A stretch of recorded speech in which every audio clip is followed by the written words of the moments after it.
కావాలని అడుగుతున్న అధ్యక్ష. ఇలాంటి డ్రిప్ ఇరిగేషన్ను గత ప్రభుత్వం పూర్తిగా నిర్లక్ష్యం చేసింది. కేంద్ర ప్రభుత్వం డ్రిప్ ఇరిగేషన్ పథకం కోసం విడుదల చేసిన 616 కోట్ల రూపాయలను దారి మళ్లించింది. మా ప్రభుత్వం ఏర్పడిన తర్వాత డ్రిప్ ఇరిగేషన్ కోసం 176 కోట్లను విడుదల చేసి అదనంగా 85,000 హెక్టార్లను డ్రిప్ ఇరిగేషన్ కింద తీసుకురావడానికి మా ప్రభుత్వం అనుమతులిచ్చింది. జీవితంలో ఒక్కసారైనా డాక్టర్, లాయర్, పోలీసు మరియు బోధకుడు అవసరమని చెప్తా ఉంటారు. కానీ రైతు ప్రతిరోజు అవసరం, 3 పూటల అవసరం. కాబట్టి అలాంటి అన్నదాతకు ప్రగాఢ కృతజ్ఞత భావంతో మేం మరో సూపర్ 6 హామీని నెరవేర్చడానికి సిద్ధమవుతున్నామని తెలియజేయడానికి ఎంతో సంతోషంగా ఉంది. ఎన్ని ఆర్థిక ఇబ్బందులున్నా అన్నదాత సుఖీభావ పథకం కింద ప్రతి రైతుకు ఏటా 20,000 రూపాయల అందించేలా కేటాయింపులు చెప్పామనడానికి గర్విస్తున్నాం అధ్యక్ష. మా ప్రభుత్వం వ్యవసాయ రంగానికి ఊతమిచ్చేందుకు రాష్ట్ర వ్యాప్తంగా 21.87 లక్షల వ్యవసాయ పంపు సెట్లకు 9 గంటల ఉచిత విద్యుత్తుని సరఫరా చేస్తోంది. చేపల వేట నిషేధ కాలంలో మత్స్యకారులకు అందించే ఆర్థిక సహాయాన్ని 10,000 రూపాయల నుండి 20,000 రూపాయలకు రెట్టింపు చేస్తామనే మేనిఫెస్టోలోని మరొక హామీని నెరవేర్చడానికి తగిన కేటాయింపులు చేశామని సంతోషంగా ప్రకటిస్తున్నాం. 25-26 ఆర్థిక సంవత్సరానికి వ్యవసాయం మరియు అనుబంధ రంగాలకు 13,487 కోట్ల రూపాయల కేటాయింపును ప్రతిపాదిస్తున్నాను. పౌర సరఫరాల శాఖ కాలే కడుపుకు పట్టెడన్నం పెట్టడమే మా సిద్ధాంతం అని చెప్పిన శ్రీ నందమూరి తారక రామారావు గారు దాన్ని నిజం చేసే దిశగా 94లో సంవత్సరంలో 2 రూపాయలకే కిలో బియ్యం పథకం ప్రవేశపెట్టారు. దేశం మొత్తం ఈ నమూనానే అనుకరించింది. మన రాష్ట్రంలో ప్రారంభమైన ఈ పథకం 3 దశాబ్దాల తర్వాత జాతీయ ఆహార భద్రతా చట్టం 2013 రూపకల్పనకు ఆధారమైంది. ప్రజా పంపిణీ వ్యవస్థ ద్వారా పేదలకు నాణ్యమైన బియ్యాన్ని మా ప్రభుత్వం సరఫరా చేస్తోంది. వచ్చే విద్యా సంవత్సరం నుండి మధ్యాహ్న భోజనం కింద ప్రభుత్వ పాఠశాలలకు మరియు సాంఘిక సంక్షేమ వసతి గృహాలకు ప్రత్యేకంగా ప్యాక్ చేయబడిన నాణ్యమైన బియ్యం సరఫరా చేయబడుతుందని గౌరవ సభకు తెలియజేస్తున్నాను. గత ప్రభుత్వం నిర్లక్ష్యం చేసిన ధాన్య సేకరణ ప్రక్రియను మా ప్రభుత్వం మెరుగుపరిచింది. వ్యవసాయ రాబడిలో వరి కొనుగోళ్లకు ఇచ్చే మద్దతు ధర ముఖ్యమైనది అని మనందరికీ తెలుసు.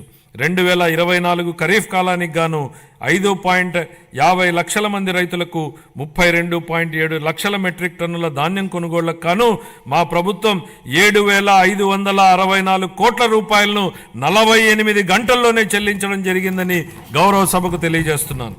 వాస్తవానికి 90% మంది రైతులకు 24 గంటల్లోనే చెల్లింపులు జరిగాయి. గత ప్రభుత్వ హయాంలో పెండింగ్లో ఉంచిన ధాన్యం కొనుగోలు చెల్లింపులకు సంబంధించి 1,674 కోట్ల రూపాయలను మా ప్రభుత్వం చెల్లించింది. తన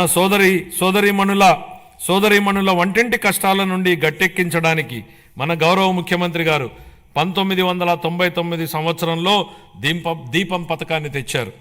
ఆ పథకం సాంప్రదాయ కట్టెల పొయ్యి వాడకం నుండి ఎల్పిజి సిలిండర్ల వాడకం వైపుకు పేద మహిళలు మారడానికి దోహదం చేసింది. మహిళలు మహారాణులు అనే విశ్వాసంతో మా ప్రభుత్వం ఆ వారసత్వాన్ని నేడు కొనసాగిస్తూ దీపం 2.0 పథకాన్ని ప్రారంభించింది. ఈ పథకం కింద 90.1 లక్షల మందికి అర్హులైన లబ్ధిదారులకు సంవత్సరానికి 3 ఎల్పిజి సిలిండర్లను మా ప్రభుత్వం ఉచితంగా అందిస్తోంది. ఈ 25-26 ఆర్థిక సంవత్సరానికి గాను దీపం 2.0 పథకం కోసం 2,601 కోట్ల రూపాయల కేటాయింపును ప్రతిపాదిస్తున్నాను. ఈ ఆర్థిక సంవత్సరానికి గాను పౌర సరఫరాల శాఖకు 3,806 కోట్ల రూపాయల కేటాయింపును ప్రతిపాదిస్తున్నాను.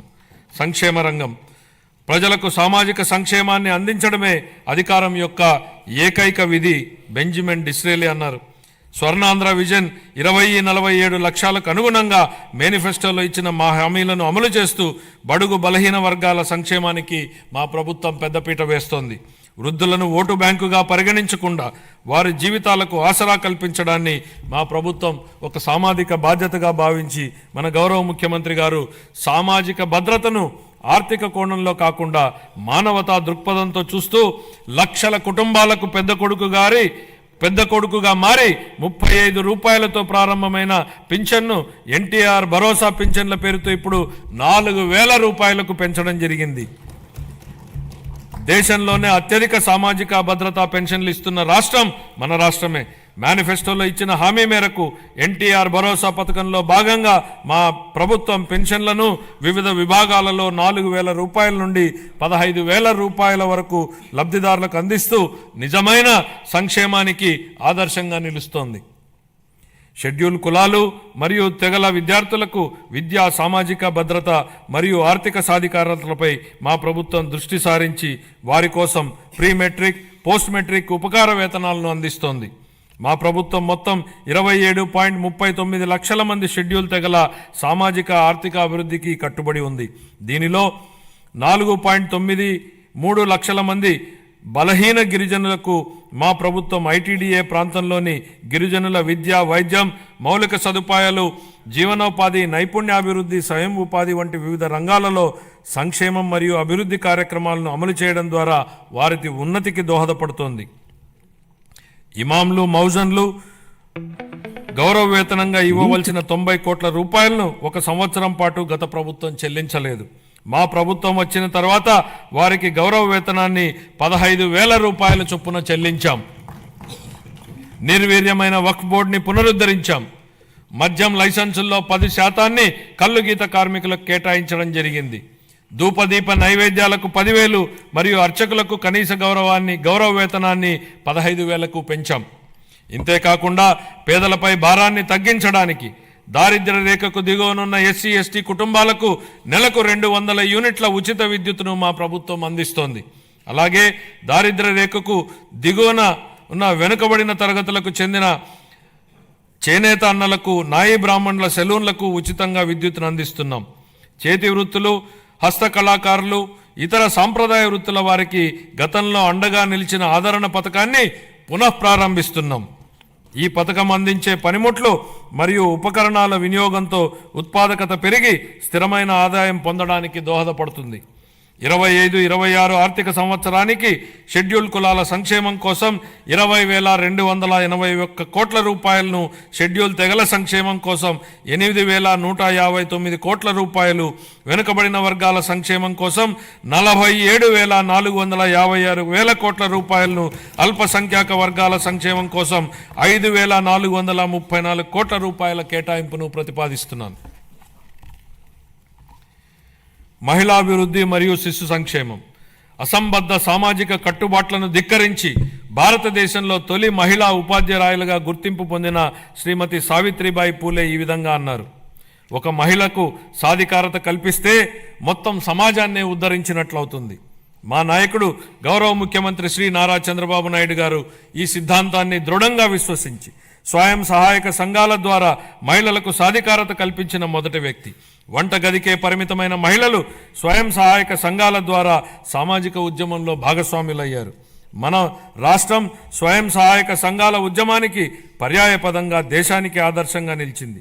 నేడు మన రాష్ట్రంలో 10 లక్షలకు పైగా స్వయం సహాయక సంఘాలు పనిచేస్తూ రాష్ట్ర ఆర్థిక కార్యకలాపాలలో ప్రముఖ పాత్ర పోషిస్తున్నాయి. స్వయం సహాయక సంఘాల ద్వారా సాధించిన ఈ సాధికారత ఎంతగా ఉందంటే రాష్ట్ర సంక్షేమ విధానాలను మరియు రాజకీయాలను ప్రభావితం చేసే శక్తిగా డ్వాక్రా వ్యవస్థ రూపొందింది. స్త్రీ నిధికి కేటాయించిన నిధుల్లో 750 కోట్ల రూపాయలను గత ప్రభుత్వం పక్కదారి పట్టించింది. మహిళా స్వయం సహాయక సంఘాల సభ్యుల ఆర్థిక సాధికారతకు ఎంతో విఘాతం కలిగించింది. మహిళల ఆర్థిక అభ్యున్నతిలో స్వయం సహాయక సంఘాల కీలక పాత్ర పోషించేలా మా ప్రభుత్వం దిద్దుబాటు చర్యలు చేపడుతోంది. సమగ్ర శిశు అభివృద్ధి పథకం, మిషన్ శక్తి వంటి పథకాల ద్వారా మహిళలు, పిల్లలు మరియు కౌమార దశలో ఉన్న వారికి తగిన పోషకాహారం అందించేందుకు మా ప్రభుత్వం అనేక చర్యలు తీసుకుంటోంది. మేనిఫెస్టోలో హామీ మేరకు అంగన్వాడీ కార్యకర్తలకు గ్రాట్యుటీ మంజూరు చేసిన ఘనత మా ప్రభుత్వానిదే. వృద్ధుల సంరక్షణ కోసం కొత్తగా 12 వృద్ధాశ్రమాలు మంజూరు చేయడం జరిగింది. 25-26 ఆర్థిక సంవత్సరానికి గాను మహిళలు, పిల్లలు, దివ్యాంగులు మరియు వృద్ధుల సంక్షేమ శాఖకు 4,332 కోట్ల రూపాయల కేటాయింపును ప్రతిపాదిస్తున్నాను. నైపుణ్యాభివృద్ధి గురించి మన గౌరవనీయ ముఖ్యమంత్రి గారి మాటల్లో జ్ఞాన ఆధారిత ఆర్థిక వ్యవస్థలో నిరంతరం నైపుణ్యాలను మెరుగుపరుచుకోవడం చాలా కీలకం. కాలానుగుణంగా మారుతున్న పరిశ్రమల యొక్క అవసరాలను, తీర్చడానికి నైపుణ్యం కలిగిన మానవ వనరులు చాలా ముఖ్యం. మా ప్రభుత్వం శ్రామిక జనాభా నైపుణ్యాలను అంచనా వేసి అభివృద్ధి చెందుతున్న పరిశ్రమల అవసరాలకు అనుగుణంగా వారిని తయారు చేసే దిశగా నైపుణ్య గణన జరుపుతోంది. స్థానిక పరిశ్రమల డిమాండ్ను తీర్చడానికి నిరుద్యోగ యువతకు మరియు కళాశాల డ్రాపౌట్లకు శిక్షణ ఇచ్చేందుకు 83 పారిశ్రామిక శిక్షణ సంస్థలలో నైపుణ్య కేంద్రాలను ఏర్పాటు చేయడం జరిగింది. ప్రధానమంత్రి జన్ వికాస్ కార్యక్రమం కింద అల్పసంఖ్యాక వర్గాల వారి కోసం ప్రత్యేకంగా 4 కొత్త పారిశ్రామిక శిక్షణ సంస్థలను ఏర్పాటు చేయడానికి ఇప్పటికే ప్రతిపాదనలు చేయడం జరిగింది. 25-26 ఆర్థిక సంవత్సరానికి నైపుణ్యాభివృద్ధి మరియు శిక్షణ శాఖకు 1,228 కోట్ల రూపాయల కేటాయింపును ప్రతిపాదిస్తున్నాను. పాఠశాల విద్య. గత ప్రభుత్వ దుర్మార్గపు పాలన కాలంలో రాష్ట్ర విద్యా వ్యవస్థపై దృష్టి సారించకపోవడం, నిర్లక్ష్యం మరియు తప్పుడు విధానాల వలన మన రాష్ట్రంలోని 2.43 లక్షల మంది విద్యార్థులు బడి మానివేయడంతో వారి భవిష్యత్ ప్రమాదంలోకి నెట్టివేయబడింది. ఇలాంటి పరిస్థితుల్లో విద్యా వ్యవస్థను చక్కదిద్దే అత్యంత కఠినమైన బాధ్యతను మంత్రి నారా లోకేష్ గారు తన భుజస్కంధాల మీద వేసుకున్నారు. నేటి బాలలే రేపటి పౌరులనే భావనతో విద్యా వ్యవస్థను ప్రక్షాళన చేయడం మొదలుపెట్టారు. రిజల్ట్ ఓరియంటెడ్ ఎడ్యుకేషన్పై దృష్టి సారించి ఆర్టిఫిషియల్ ఇంటెలిజెన్స్ వంటి టెక్నాలజీ విషయాలను ప్రధాన పాఠ్యాంశాలుగా తీసుకురావడానికి ఆయన చేసిన ప్రయత్నాలతో మన పిల్లలు ప్రపంచ స్థాయిలో పోటీపడి రాణించడానికి సిద్ధమవుతున్నారు. సమాజానికి విద్య ఎంత అవసరమో చైనీయుల సామెత ద్వారా వ్యక్తీకరించబడింది. మీరు సంవత్సరానికి ప్రణాళిక వేస్తే వరి నాటండి, దశాబ్దానికి ప్రణాళిక వేస్తే చెట్లు నాటండి, జీవితకాలానికి ప్రణాళిక వేస్తే ప్రజలకు విద్య నేర్పండి. పిల్లలకు విద్య అందించడం తల్లిదండ్రులకు భారం కాకూడదని మా ప్రభుత్వం బలంగా విశ్వసిస్తోంది. ఏ కారణం చేతను ఏ బిడ్డ విద్యకు దూరం కాకూడదని విశ్వసిస్తున్నాం. ప్రతి తల్లి తన పిల్లలను పాఠశాలకు పంపేలా ప్రోత్సహించే లక్ష్యంతో మరో సూపర్ 6 హామీని అమలు పరిచే దిశగా తల్లికి వందనం పథకాన్ని ప్రారంభిస్తున్నాం. 25-26 విద్యా సంవత్సరం నుంచి ఈ పథకం కింద 15,000 రూపాయల ఆర్థిక సహాయాన్ని అందించుతున్నాం. చదువుకునే ప్రతి విద్యార్థి తల్లికి ఈ పథకాన్ని అందించడానికి కేటాయింపులు జరుపుతున్నాం. ఈ పథకం ప్రభుత్వ మరియు ప్రైవేటు పాఠశాలలో 1 నుండి 12వ తరగతి వరకు చదువుతున్న పిల్లలకు వర్తిస్తుంది. అదేవిధంగా సర్వేపల్లి రాధాకృష్ణ విద్యామిత్ర పథకం ద్వారా 35.69 లక్షల మంది విద్యార్థులకు ఉచితంగా పుస్తకాలు, యూనిఫామ్లు, డొక్కా సీతమ్మ మధ్యాహ్న బడి భోజనం పథకం ద్వారా విద్యార్థులకు పౌష్టికాహారాన్ని అందిస్తున్నాం. ఉపాధ్యాయులకు స్నేహపూర్వక వాతావరణంలో కూడిన విద్యా వ్యవస్థ కోసం గౌరవనీయ మానవ వనరుల అభివృద్ధి శాఖ మంత్రి నారా లోకేష్ గారి చొరవతో మా ప్రభుత్వం అన్ని ప్రభుత్వ పాఠశాలలకు ఉచిత విద్యుత్తును అందించాలని నిర్ణయించిందని గౌరవ సభకు ఎంతో సంతోషంగా ప్రకటిస్తున్నాను. ఇది స్థానిక సంస్థలపై ఆర్థిక భారాన్ని తగ్గించడమే కాక ఉపాధ్యాయులు మరియు విద్యార్థులకు ఒత్తిడి లేని వాతావరణాన్ని కల్పిస్తుంది. 25-26 ఆర్థిక సంవత్సరానికి పాఠశాల విద్యాశాఖకు 31,805 కోట్ల రూపాయలను కేటాయింపును ప్రతిపాదిస్తున్నాను. ఉన్నత విద్య. భవిష్యత్ సవాళ్లను విద్యార్థులకు సిద్ధం చేయడానికి మరియు అందరికీ సమాన అవకాశాలు కల్పించడం కోసం బలమైన సమ్మిళిత ఉన్నత విద్యా వ్యవస్థ నిర్మించడానికి ప్రభుత్వం అంకిత భావంతో ఉంది.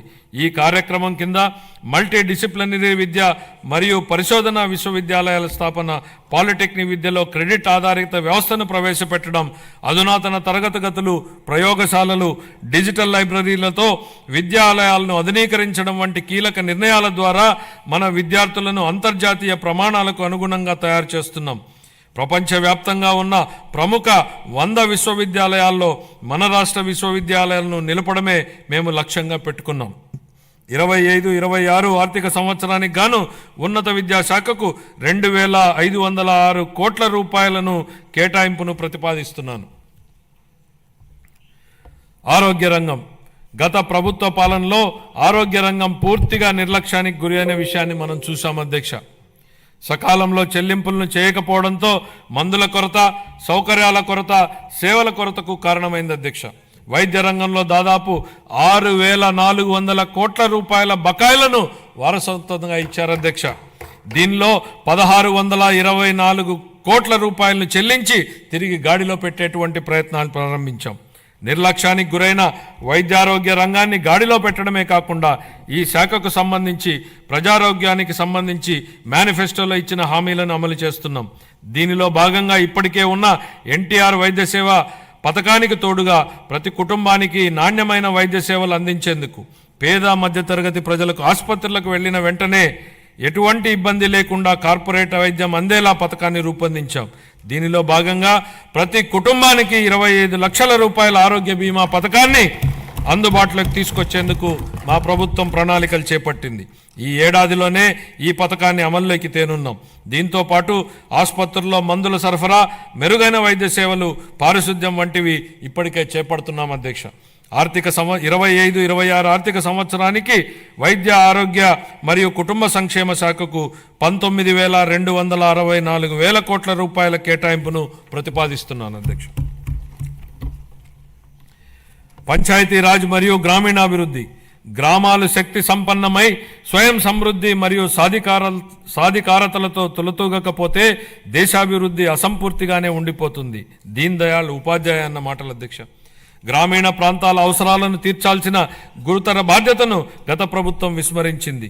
రహదారులు, తాగునీటి వంటి కనీస అవసరాలను పొందడం ప్రజల హక్కు అయినప్పటికీ గత ప్రభుత్వం వీటిపై దృష్టి పెట్టలేదు. స్థానిక సంస్థల నిధులను పక్కదారి పట్టించడం వల్ల మన రాష్ట్ర గ్రామీణ ఆర్థిక వ్యవస్థలపై ఇది ప్రభావం చూపి గ్రామ పంచాయతీల హోదాను దిగజార్చింది. గౌరవనీయ ఉప ముఖ్యమంత్రి శ్రీ పవన్ కళ్యాణ్ గారి మార్గదర్శకంలో ప్రజల జీవన ప్రమాణాలు మెరుగుపరచాలనే లక్ష్యంతో మా ప్రభుత్వం గ్రామీణాభివృద్ధిలో ముందడుగు వేస్తోంది. ప్రజల చురుకైన భాగస్వామ్యంతో మా ప్రభుత్వం సమగ్ర గ్రామ పంచాయతీ అభివృద్ధి ప్రణాళికలను రూపొందించి గ్రామాలలో సిమెంట్ రోడ్లు, తార్ రోడ్లు, పశువుల పాకలు తదితర 30,000 పనులకు మంజూరు చేయడం జరిగింది. 4,300 కిలోమీటర్ల మేరకు మంజూరైన సీసీ రోడ్లలో ఇప్పటికే 3,000 కిలోమీటర్ల రోడ్లు పూర్తయ్యాయి. మరో 1,300 కిలోమీటర్ల మేర రోడ్లు తుది నిర్మాణ దశలో ఉన్నాయి. వీటి ఫలితంగా గ్రామీణ ప్రాంతాలలో పరిశుభ్రమైన వాతావరణం ఏర్పడి ఆర్థిక కార్యకలాపాలు, ఉపాధి కల్పన జరిగింది. గత ప్రభుత్వం 5 ఏళ్లుగా స్మార్ట్ ఎల్ఈడి వీధి దీపాల పథకాన్ని పూర్తిగా నిర్లక్ష్యం చేసింది. 150 కోట్ల రూపాయల మేరకు బకాయిలను చెల్లించడం ద్వారా మా ప్రభుత్వాన్ని ఈ కార్యక్రమాన్ని పునరుద్ధరించింది. కేంద్ర ప్రభుత్వం జల్ జీవన్ మిషన్ను ఆగస్టు 15, 2019లో ప్రారంభించినప్పటి నుండి 2024-25 వరకు 13,499 కోట్ల రూపాయలను కేంద్ర ప్రభుత్వం కేటాయించినప్పటికీ గత ప్రభుత్వం మన రాష్ట్రాన్ని సకాలంలో విడుదల చేయకపోవడం వలన కేవలం 2,255 కోట్ల రూపాయలను మాత్రమే వినియోగించుకోగలిగింది. ఛత్తీస్గఢ్, జార్ఖండ్, గుజరాత్, ఒడిశా వంటి రాష్ట్రాలు 23-24 సంవత్సరానికి కేంద్రం నుంచి మనకంటే తక్కువ కేటాయింపులు పొందినప్పటికీ మన రాష్ట్రం కంటే ఎక్కువ నిధులను వినియోగించుకున్నాయి. మా ప్రభుత్వం ఈ పథకాన్ని పునరుద్ధరించడానికి చొరవ తీసుకుంది.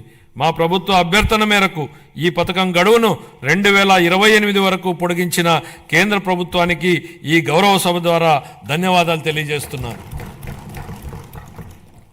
దీనిలో భాగంగా సుస్థిర ఉపరితల నీటి రిజర్వాయర్ల నుండి 95.44 లక్షల గ్రామీణ గృహాలకు నీరు అందించాలని మా ప్రభుత్వం లక్ష్యంగా పెట్టుకుంది.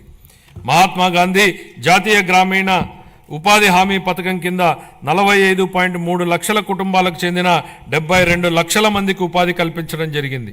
మా ప్రభుత్వం రైతులకు మేలు చేకూరేలా పొలాలకు అనుసంధాన రహదారులు వేస్తోంది. అన్ని గ్రామాలలో స్వచ్ఛ భారత్ మిషన్ కింద ఘన మరియు ద్రవ వ్యర్థాల నిర్వహణ కార్యకలాపాలను చేపట్టడం వలన అవి పరిశుభ్రమైన మరియు ఆదర్శ గ్రామాలుగా మార్పు చెందనున్నాయి. గ్రామీణ ప్రాంతాల్లో మౌలిక వసతులు, రోడ్ల నిర్మాణం విషయంలో గత ప్రభుత్వాల నిర్లక్ష్యాల వలన భయంకరమైన భరింపశక్యంగాని వారసత్వం మా ప్రభుత్వానికి వచ్చింది అధ్యక్ష. పల్లెల్లో ఎక్కడ చూసినా గుంతలమైన రోడ్లే కనిపించాయి.